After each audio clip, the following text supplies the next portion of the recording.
कि तू लुकैलु कहीं घर में आव तू होली खेले अपना लभर से रंगवा लगा के तू लुकैलु कहीं घर में आव तू होली खेले अपना लभर से आयल बा होली के हो न बोली सब देखा खेले फगुआ रे फगुआ रे फगुआ रे रंगलू तो भगलू कहे रंगलू तो भगलू कहे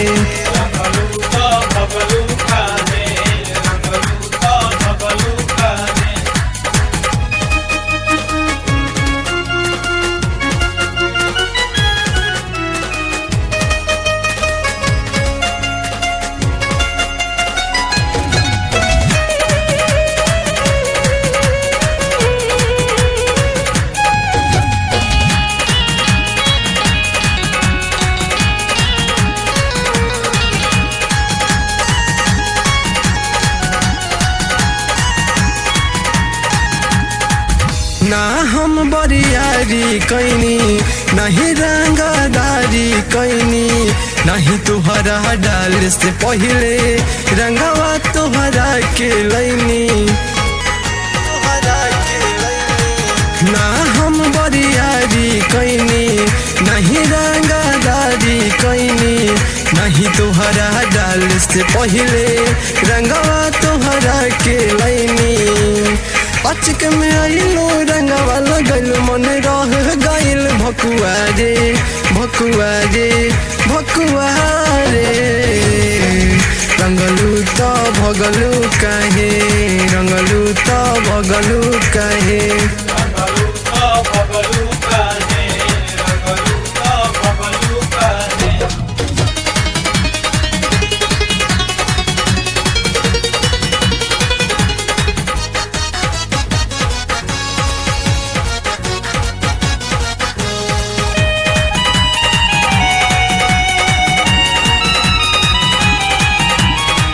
रंग लेके भर पिचकारी खेले आई में तोहरी दुआरी तू तो मोहे डाल के रंगवा बंद कैलो अपन के बाड़ी रंग लेके भर पिचकारी खेले आई में तोहरी दुआरी तू तो मोहे डाल के रंगवा बंद कैलो अपन के बाड़ी ऐनी हम मंग में खेले रंग संग में काहे करेलू नखरा रे नखरा रे नखरा रे रंगलू तो भगलू काहे रंगलू तो भगलू काहे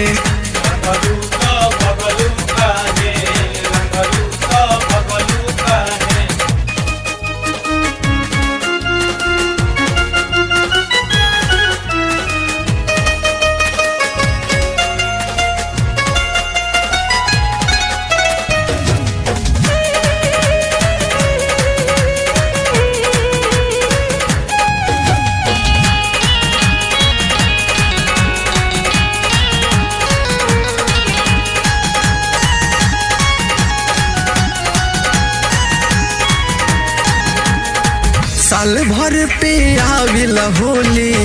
अब की रंग अब तो चोली विमल बितुआ जी के संग में खेल सब रंग रंगोली साल भर पे आविला होली अब की रंग अब तो चोली विमल बितुआ जी के संग में खेल सब रंग रंगोली शिवम के संगे तू रंग बात माना तू मोर गुड़िया रे गुड़िया रे गुड़िया रे रंगलू तो भगलू काहे रंगलू तो भगलू काहे।